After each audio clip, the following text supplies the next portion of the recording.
Welcome back everyone. Welcome to civil services study. UPPCS की test series चल रही है। 227 टेस्ट कंप्लीट हो गए थे।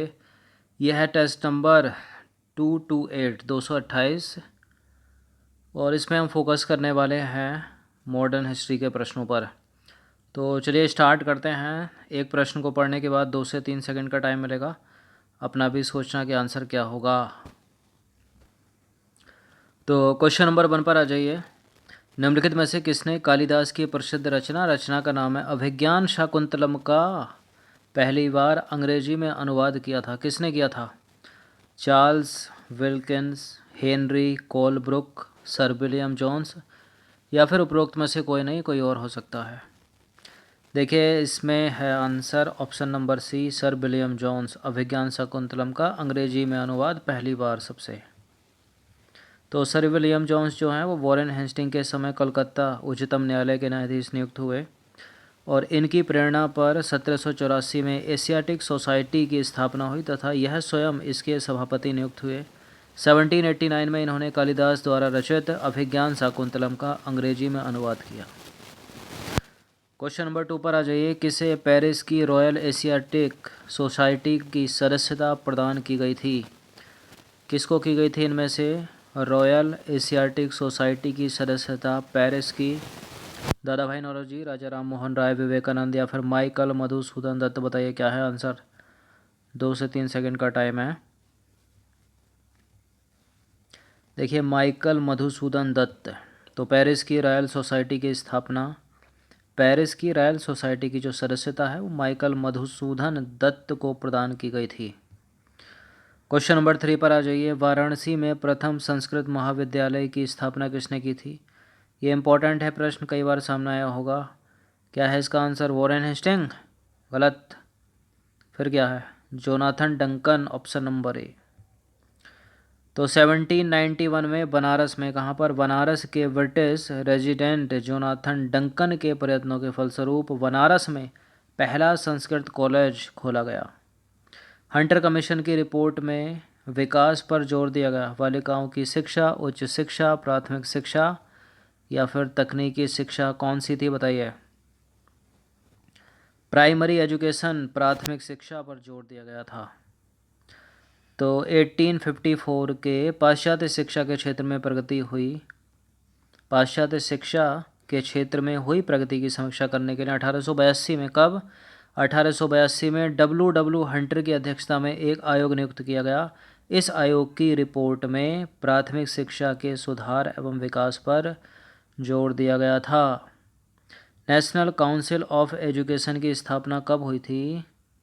नेशनल काउंसिल ऑफ एजुकेशन की स्थापना कब हुई? देखिए 15 अगस्त तो चारों स्टेटमेंट में, बस सन है 1903, 1904, 1905 या 1906। तो 1903 में तो हुई नहीं थी। अब बताइए 4 में हुई थी, 5 में हुई थी या 6 में हुई थी? नेशनल काउंसिल ऑफ एजुकेशन की स्थापना ऑप्शन नंबर डी 1906 है। तो राष्ट्रीय शिक्षा के क्षेत्र में सबसे पहले 1905 में रंगपुर नेशनल स्कूल की स्थापना हुई।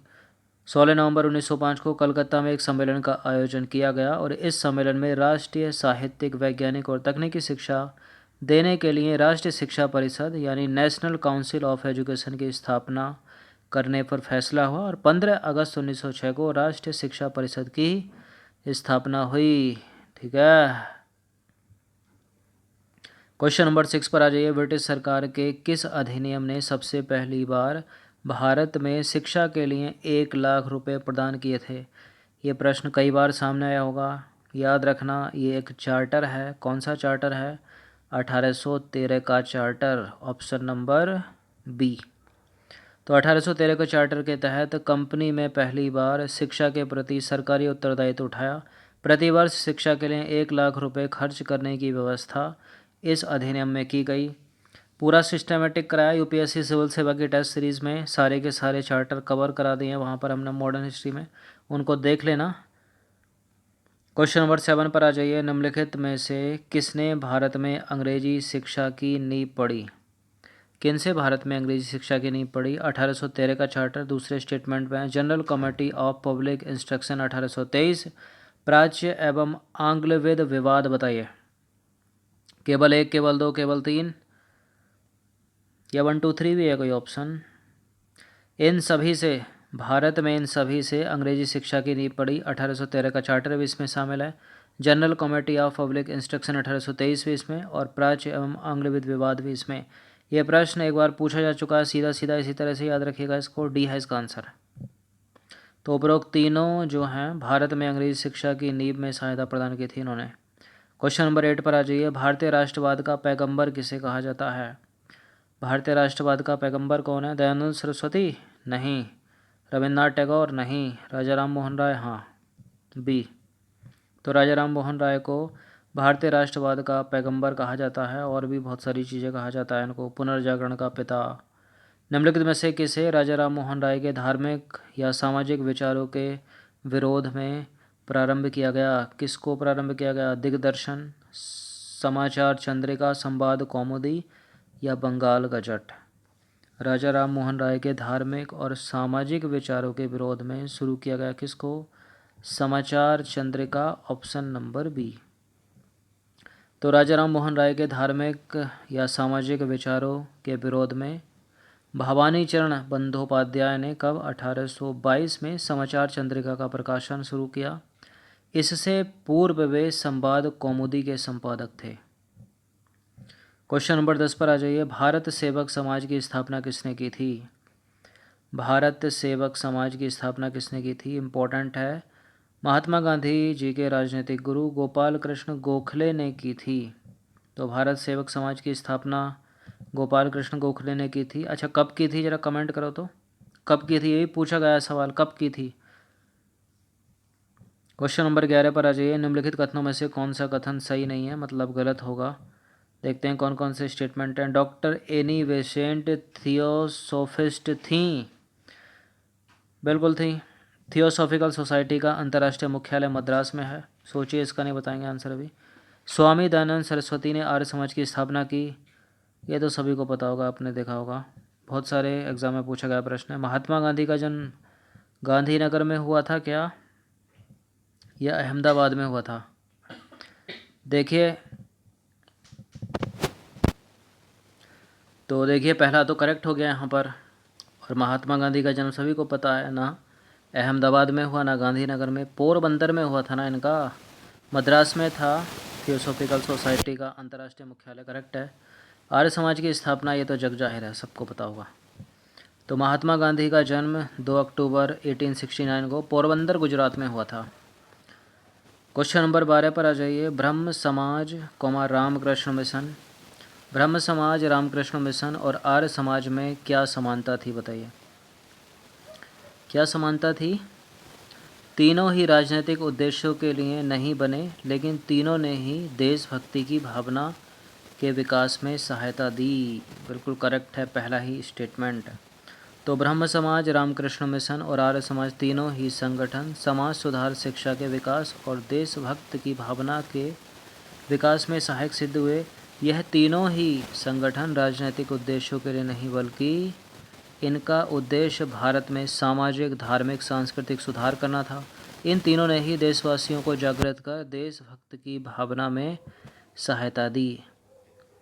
क्वेश्चन नंबर 13 पर आ जाइए। 1924 का बंगाल का तारकेश्वर आंदोलन निम्नलिखित में से किसके विरुद्ध था? कुत्ते के रो रहे हैं ये, बहुत देख लिया गया। चलिए बताइए क्वेश्चन नंबर 13 का आंसर क्या है? 1924 का बंगाल का तारकेश्वर आंदोलन निम्नलिखित में से किसके विरुद्ध था? मंदिरों में भ्रष्टाचार। किसके विरुद्ध था? मंदिरों में भ्रष्टाचार, ऑप्शन नंबर ए। तो वर्ष 1924 में बंगाल के तारकेश्वर शिव मंदिर के भ्रष्ट महंत के विरुद्ध तारकेश्वर आंदोलन चला था, और महंत पर अनैतिक व्यवहार तथा मंदिर के धन के दुरुपयोग जैसे आरोप लगे थे। क्वेश्चन नंबर 14 पर आ जाइए। निम्नलिखित में से किस एक ने 1875 में हाउस ऑफ कॉमन्स में एक याचिका प्रस्तुत करते हुए ब्रिटिश संसद में भारत के प्रत्यक्ष प्रतिनिधित्व की मांग की? किसने की? The Deccan association, the Indian association, the Madras Mahajan Sabha, the Poona सार्वजनिक सभा? किसने 1875 में हाउस ऑफ कॉमन्स में एक याचिका प्रस्तुत करते हुए ब्रिटिश संसद में भारत के प्रत्यक्ष प्रतिनिधित्व की मांग की थी? ऑप्शन नंबर क्या है इसका आंसर? डी। तो देखिए, पूना सार्वजनिक सभा की स्थापना जो है 1870 ईस्वी में M.G. रानाडे तथा G.B. जोशी द्वारा की गई थी, पूना सार्वजनिक सभा। और 1875 ईस्वी में इस संस्था ने ब्रिटिश संसद में भारतीयों के प्रत्यक्ष प्रतिनिधित्व की मांग करते हुए हाउस ऑफ कॉमन्स के समक्ष याचिका प्रस्तुत की। क्वेश्चन नंबर 15 पर आ जाइए, अंतिम प्रश्न है ये।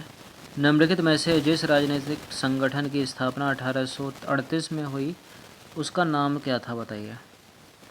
इनमें से किसी की स्थापना 1838 में हुई है, 1838 में हुई है। क्या नाम है उसका? राजनीतिक संगठन है वो कोई British India society, Zamindari association, Bengal British India society या फिर सेटलर्स एसोसिएशन। देखिए यह है Zamindari association, option number B. तो जमींदारी एसोसिएशन या लैंड होल्डर सोसाइटी की स्थापना कब हुई थी? 1838 में, कलकत्ता में। यह पहली राजनीतिक संस्था या संगठन थी जिसने संगठित राजनीतिक प्रयासों का शुभारंभ किया तथा शिकायतों को दूर करने के लिए संवैधानिक उपचारों का प्रयोग किया। तो मॉडर्न हिस्ट्री के ये 15 प्रश्न थे, अच्छे से इसका रिवीजन कर लीजिएगा कम से कम एक बार। धन्यवाद। और वो गोपाल कृष्ण गोखले वाला आंसर ज़रूर बताइएगा, क्या है उसकी डेट। धन्यवाद।